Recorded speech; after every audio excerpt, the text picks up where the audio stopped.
What's going on? Welcome to the Matt Bernier Show here on DRF TV, live.drf.com, livestream.com, the Daily Racing Forums Twitter handle, that's at DRF Inside Post, and the Daily Racing Forums Facebook page. My name, Matt Bernier. You can follow me on Twitter, at Bernier_Matt. Today is Friday, December the 1st, 2017. Where did the entire year go? We're getting closer and closer to 2018. If you listen to this thing in the podcast version, you've got YouTube, SoundCloud, iTunes, video.drf.com. That hasn't changed. That won't change. The interesting thing about this time of year anyway, we've got big racing this weekend, and those will be the three sort of key races that I'll focus in on here. New York tomorrow afternoon, highlighted by the final Grade 1 of the year in New York. It's the Cigar Mile. We'll talk about that, as well as the two-year-old races, the Demoiselle and the Remsen. So there's still big racing, and it's opening day at Gulfstream Park tomorrow.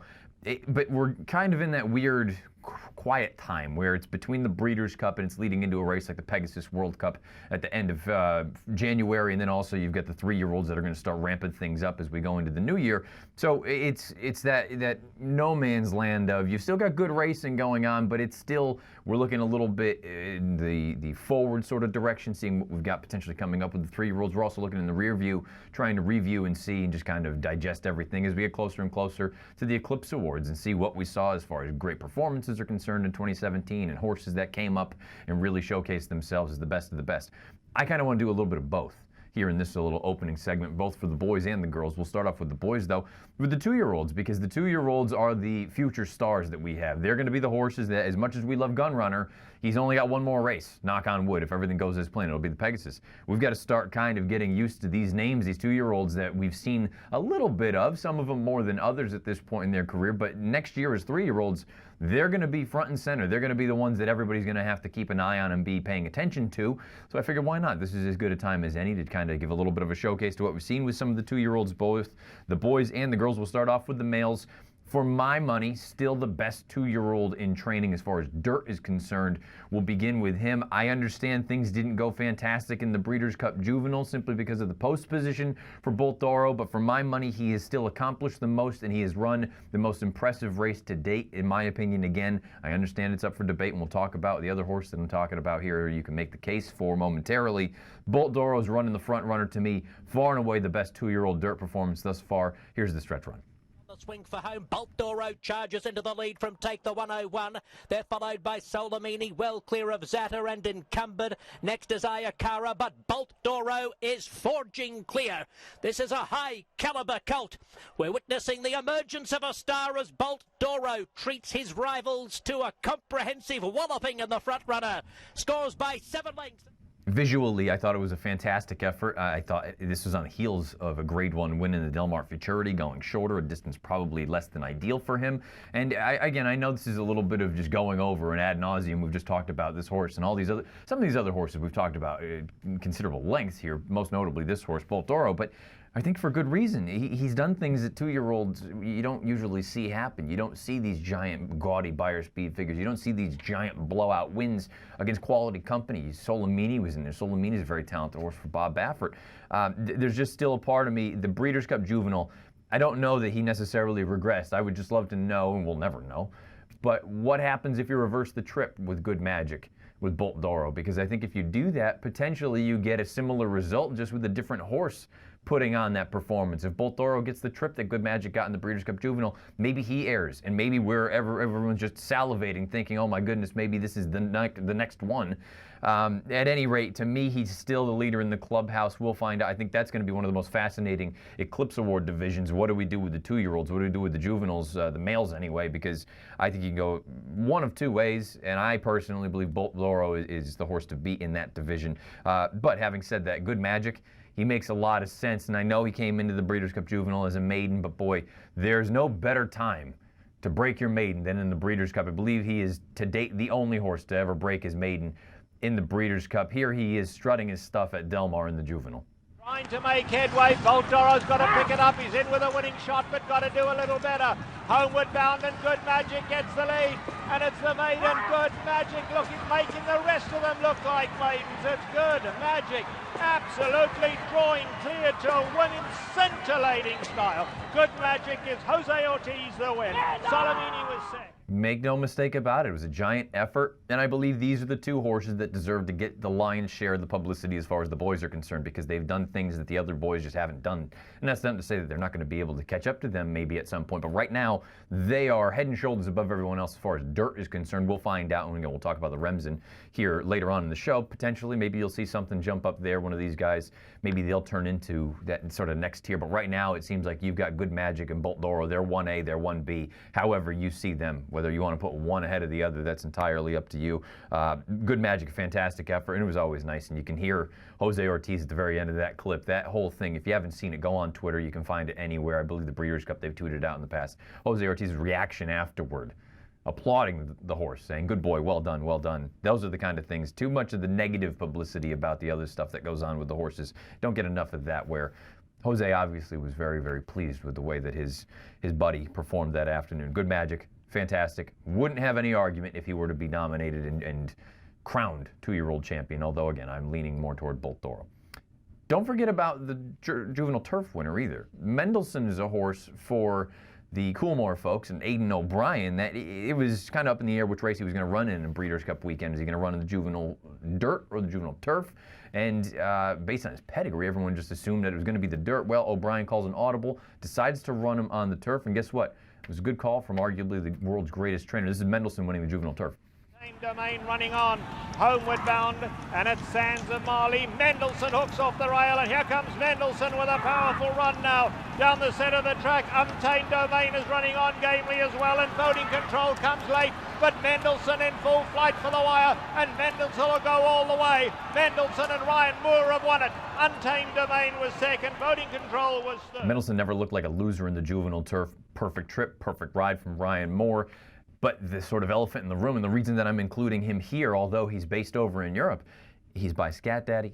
He cost $3 million at auction, and everyone knows at this point he's a half to beholder. The dirt is there in the pedigree, and it sounds like in the immediate aftermath, Aidan O'Brien has said, you know, this is the kind of horse that you can target a race like the Kentucky Derby as opposed to maybe running in the 2000 Guineas or anything else like that over there in Europe. Who knows? We've still got a long way to go. Anything can happen. But Mendelssohn is one that you've got to be a little bit excited about anyway, even here in the States, because he's the most well-bred, I think, of the potential three-year-olds that O'Brien has had that could possibly run in a race like the Kentucky Derby in a long, long time.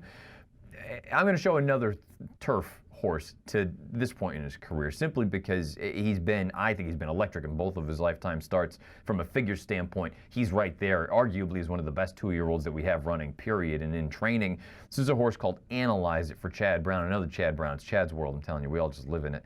It's a scenario where Analyze It has done a lot in a short amount of time. He's won at home. He's won on the West Coast. He's won from on the lead. He's won from pressing the lead. He's by point of entry who wants to run all day or wanted to run all day. We'll find out about the dirt. There is a little bit of dirt on the bottom half. And his effort in the Cecil B. DeMille makes me wonder if at some point Chad's going to want to find out if he can step on the dirt. This is Analyze It winning the Cecil B. DeMille. Analyze It, shakes away now, leads it by 2 lengths. Pubilius Cyrus running a big one on the inside. Inscom trying to get going and Big Buzz. But Analyze It just in a perfect performance today. Look at this guy go. Analyze It, and Jose Ortiz could not have been more impressive. They canted it. You usually just don't see two-year-olds win like that, and that's why I was so taken by Bolt D'Oro's effort. That's why Good Magic's effort in the juvenile was as impressive as it was. You usually don't see two-year-olds do that against good quality company. I think there's some decent turf horses in that Cecil B. DeMille, and Analyze It ran them off their feet, absolutely buried them, came home in 23 and change, excuse me. I think he's the goods, and it's going to be fascinating to find out. He'd be the rare instance where if they chose to say, you know what, we just want to keep him on the turf, I would actually enjoy that. I think that was, if he continues on, if he progresses just naturally as we see from that 2 to 3-year-old range, and he continues to get better, my goodness, he could be a monster on the turf at who knows what kind of distances.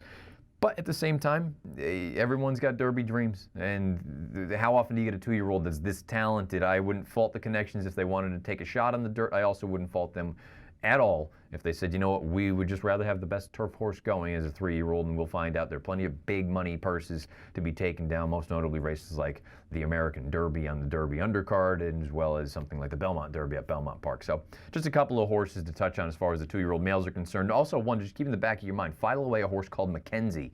We should be seeing him next weekend, I believe, at Los Alamitos for the Futurity.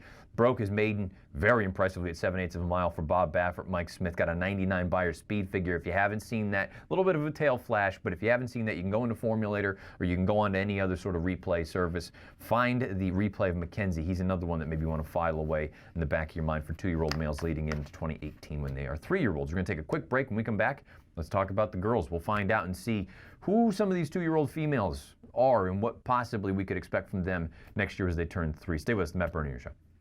California Chrome, straight and strong. Absolutely sensational. California Chrome. California to Chrome. California Chrome. Away to the Kentucky Derby. California Chrome wins impressively. He's gone into overdrive. California Chrome wins the Dubai World Cup. One of the greatest performances you'll ever see.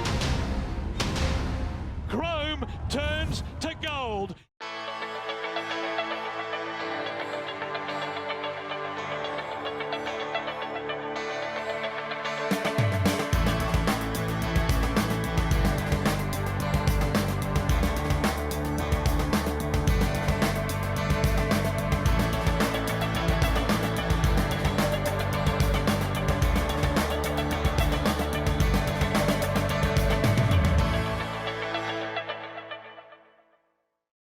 You asked, we listened. DRF Plus has more flexible subscription options. Use DRF Plus Basic for exclusive news and analysis, including our DRF Live real-time news feed. Or go deeper with DRF Pro and unlock buyers, closer looks, picks, and reports, including the DRF Daily Game Plan. DRF TV viewers get 50% off the plan of your choice. Use code DRFTV50 at checkout. Learn more about the DRF Plus subscription plans at drf.com/plus. Ladies and gentlemen of Cincinnati, clear your dance cards, because this is an invitation from Jack. Jack says the best business to get into is monkey business. Jack says once in a lifetime can happen every night. Damn the torpedoes and tomorrow morning. Prepare to live it up, live it loud, and relive it all over late night chilly three-way. Because Cincinnati, this is really happening. 12:13 on the East, 9:13 on the West, the Matt Bernier Show, DRF TV, live.drf.com, livestream.com, Daily Racing Forms, Twitter and Facebook pages. Let's talk about the fillies, the 2-year-olds. We talked about the boys already. A couple of horses to keep an eye on going forward as far as the girls are concerned, leading up to what I would imagine most of these girls are even pointing toward. That would be the first Friday in May with the Kentucky Oaks at Churchill Downs. Let's start off with the Breeders' Cup Juvenile Fillies Champion. It was one of those races where, again, we'll talk about it a little bit after we take a look at the replay. Caledonia Road, she was a horse that looked good up in the Frisette at Belmont Park coming from off the pace, and it felt like if she got some pace to run at, distance wasn't going to be a problem. It all came together beautifully at Del Mar. Here's Caledonia Road winning the Juvenile Fillies. The lane, Moonshine Memories battling away. Caledonia Road in the centre is coming with a late run as well. Homeward bound, Alluring Stars hanging on. Caledonia Road closing. Caledonia Road catching stride for stride. Caledonia Road, Alluring Star. Caledonia Road's got her. Caledonia Road and Mike Smith take the 14 hands wider. Now, the way that this filly finishes, it seems like additional distance not going to be a problem for her. The knock that I think most people would have is if you believe, like I would imagine the vast majority of handicappers do, that the inside is not where you wanted to be on Friday or Saturday at Del Mar for the Breeders' Cup. Well, she had the best of it. She had a big pace. She came from way about 5-6 paths off the rail. And conversely, you look at Alluring Star, who was out there cutting out those fractions, or pretty darn close to it. She stuck around pretty gamely at the end, and it makes you wonder going forward if you needed to choose one or the other, which one do you want? I suppose from a pedigree standpoint and a running style standpoint, you know that Caledonia Road 9 furlongs is not going to be an issue. Alluring Star, we'll wait and see ultimately what her best game is, but it was a good effort from Caledonia Road. I have no real knock against it. It's just one of those things where you know, I wonder as everyone else continues to improve, and that's not to say that she's not going to improve. I wonder if the gap between what you saw there in the juvenile fillies and what is actually the scenario and the situation, the circumstance going forward, I wonder if that gap is not nearly as wide as it looked there on that Saturday afternoon out at Del Mar. We saw on the Friday of the Breeders' Cup a really talented horse for Chad Brown. Again, shocking that Chad's got talented runners, called Rushing Fall. She's done absolutely nothing wrong in her career thus far. And it was another one where, again, from maybe a pace standpoint, she got a little bit of the best of it here, but just another impressive effort. She shipped all over the country thus far, and all she does is win, win, win no matter what. This is Rushing Fall winning the Juvenile Fillies Turf.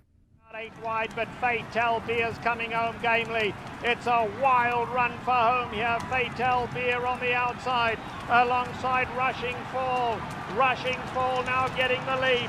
Significant form on the inside. A late run down the centre from September as well. Rushing Fall's going to take it.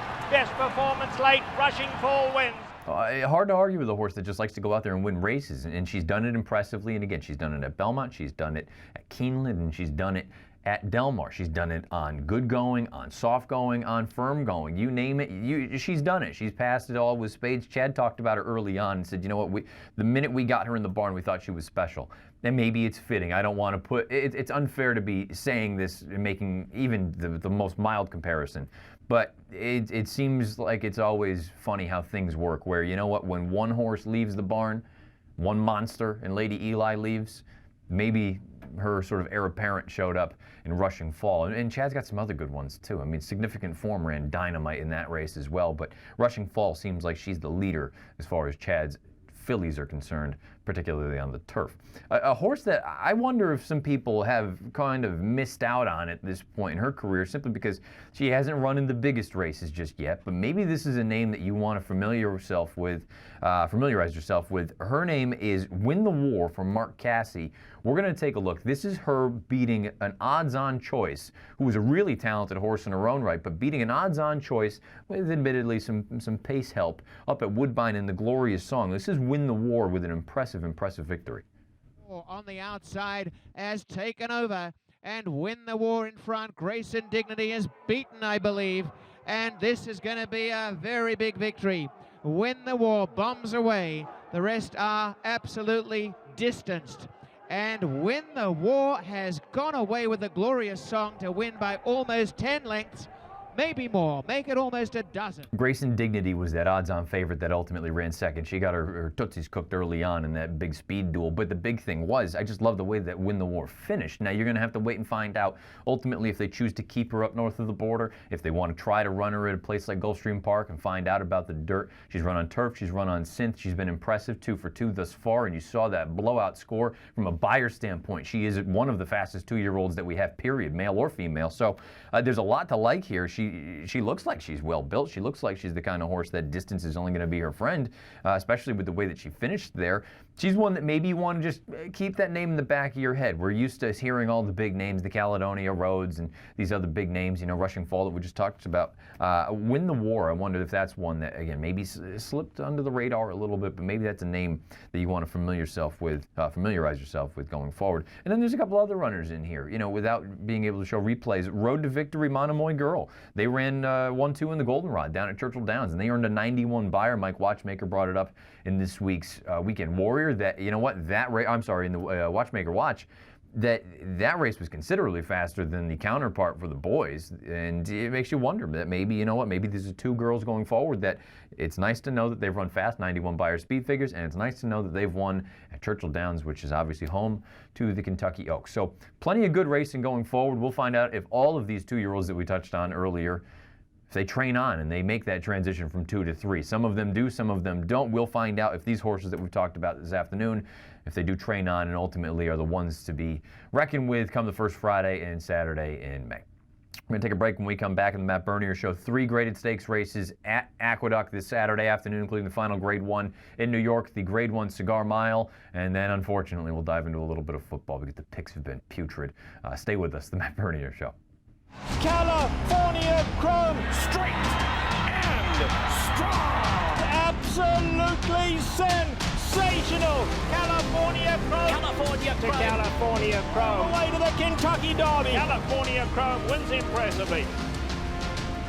He's gone into overdrive. California Chrome wins the Dubai World Cup. One of the greatest performances you'll ever see. Chrome turns to gold.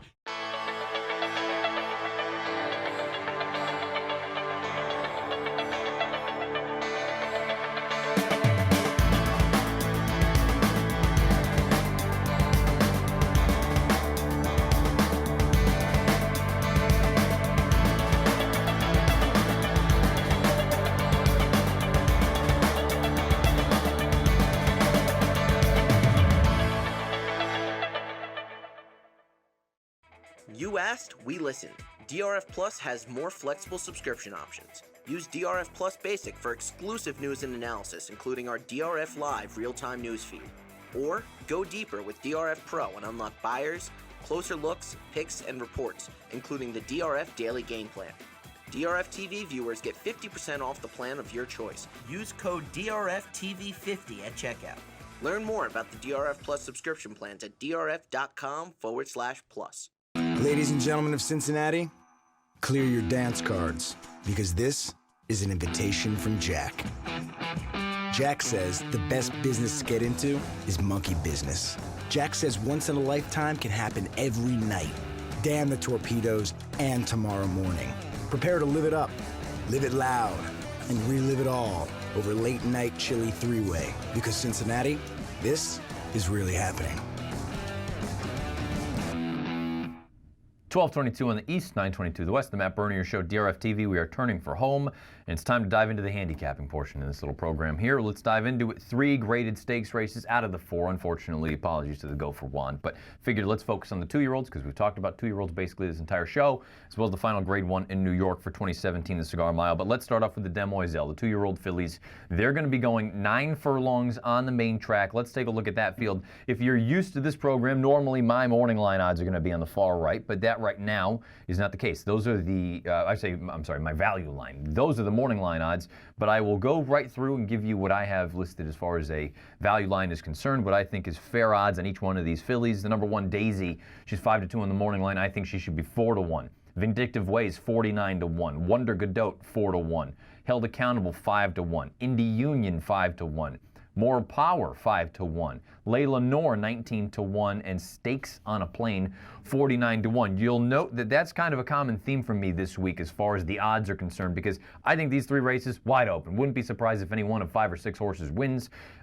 If you told me I absolutely had to make a pick, which we will in a moment, it's going to be this girl right here. We're going to take a look at Indy Union. This was her breaking her maiden at Belmont Park, and the big thing for me, and I know some people agree with it, some people don't, at this time of year with 2-year-olds at 1 1/8 miles, I want a horse that I think distance is going to be their friend.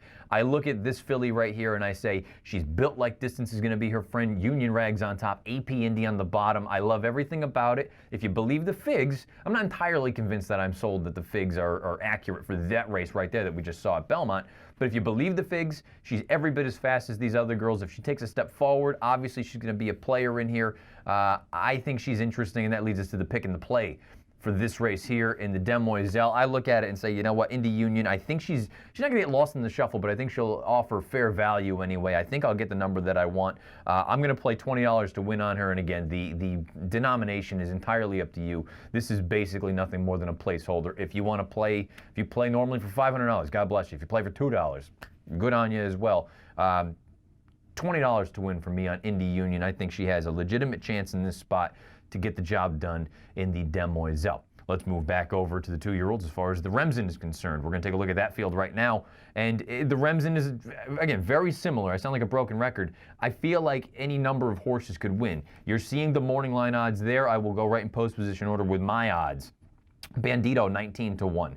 Triple Dog Dare, 6-1. Avery Island, 5-1. Biblical, 6-1. Catholic Boy, 6-1. Millionaire Runner, no offense, 99-1. Alcatam, 6-1. Vouch, 6-1. VIP Code, 49-1. And Tap Rap Strike, 19-1. This is a race that I think you can go any number of ways, obviously, as evidenced by my value line. I had a very difficult time narrowing this thing down. I think the horse to beat in here is Avery Island. I think he's done nothing wrong thus far in his career. He's 2 for 3. I like everything about him as they continue to stretch him out. He looks like he's going to really appreciate the additional distance. But to me, this is another instance where I feel like my horse in this race might get a little bit lost in the shuffle. Let's take a look at Vouch.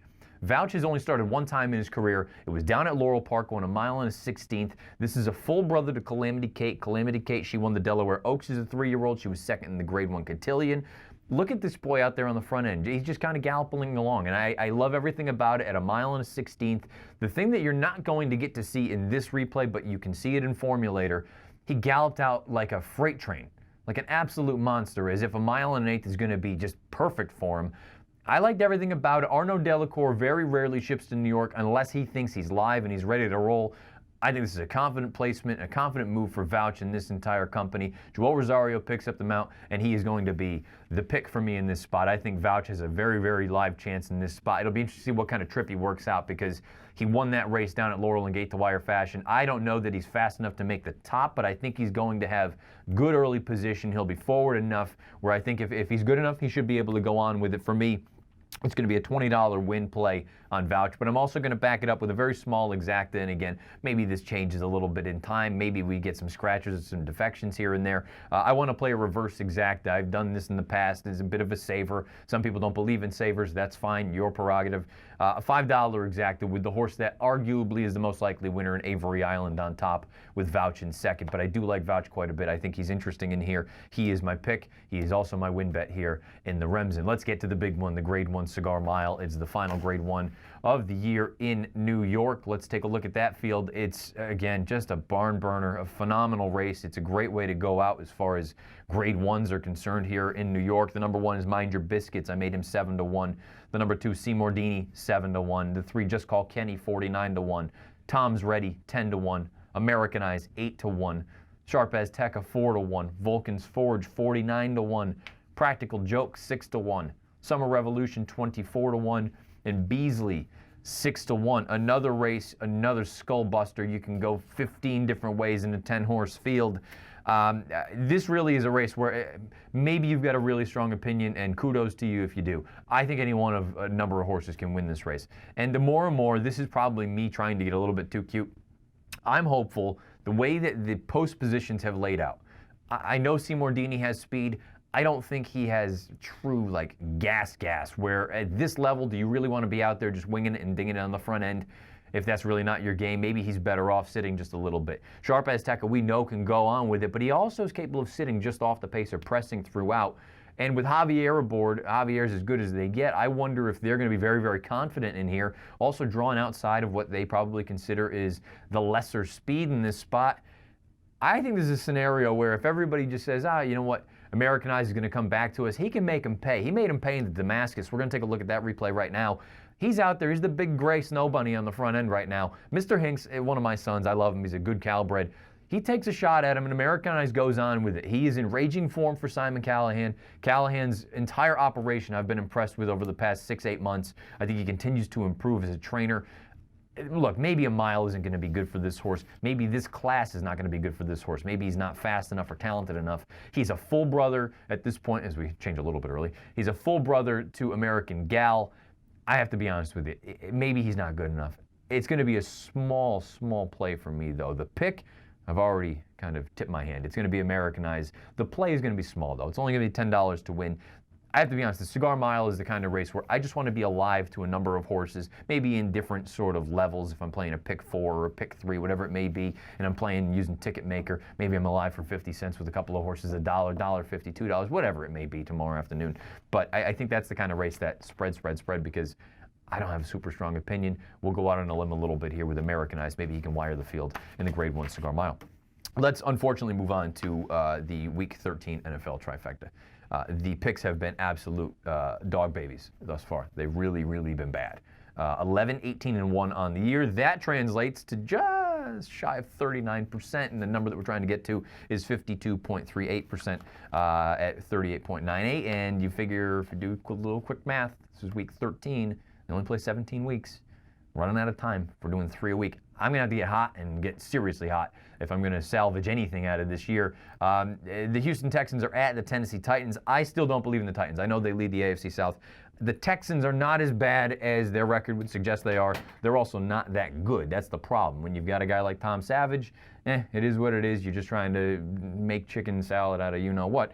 I think it's a scenario where the best player on the field, I think they have him on both sides of the ball. On offense, DeAndre Hopkins, Savage, just throw it up to him, let him do his thing.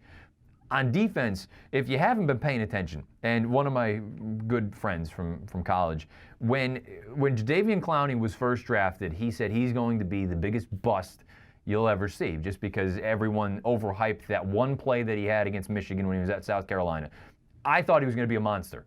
And for the first 2 years of his NFL career, there wasn't anything to speak of, but there were reasons. He was hurt. He had a bad knee. He needed a microfracture surgery and all that other stuff. He's been an absolute terror out on the field. I was going to say on the racetrack. He's been a terror in the afternoons on the field. I think he's a major difference maker. I think the Texans have got a legitimate chance in there to win that game outright. By the way, they're catching 6.5 points. The Eagles at the Seahawks. Seahawks catching 5.5. Anytime Seattle is going to be getting points at home, that seems like a winning scenario to me. But I've got to be honest. I mean, it's hard. Even the most diehard NFC East sort of fan, it's hard not to acknowledge that the Philadelphia Eagles, they look like the goods. They look like they're the best team in the NFC, and that pretty much means they're probably the best team in the NFL because the AFC is a dumpster fire outside of the top two. So we'll find out. The Eagles, I think they're very, very good. If they can go into Seattle and win, and I know Seattle's a little bit depleted. They've got some injuries, most notably Richard Sherman, Cam Chancellor. If Philly can go in there and not just win, but put the boots to Seattle, in Seattle, boy, it's going to be difficult to look at Philadelphia and say that they're not the favorite to win the Super Bowl at this point. The Steelers at the Bengals. Steelers are one of those top two in the AFC. No, not rocket science there, not bringing any news. They are laying 4.5 points on the road. I know it's a divisional game. AFC North are usually gross games when they really get down to it. The Steelers are just much more talented than the Bengals. I think it's as plain and simple, cut and dry as that, and that's going to lead us into the picks. Hopefully, we can turn something into nothing, or nothing into something. You get what I'm trying to say there, because the picks have been putrid, terrible. Texans at Titans. I think the Texans are arguably just as talented. Give me the Texans plus 6.5, and I think they could win that game outright. The Eagles at the Seahawks. Seahawks plus 5.5. 12th man, Seattle, catching points. Give me the home dog. And then the Steelers at the Bengals. Steelers laying 4.5. I think Pittsburgh is one of the best teams in the AFC.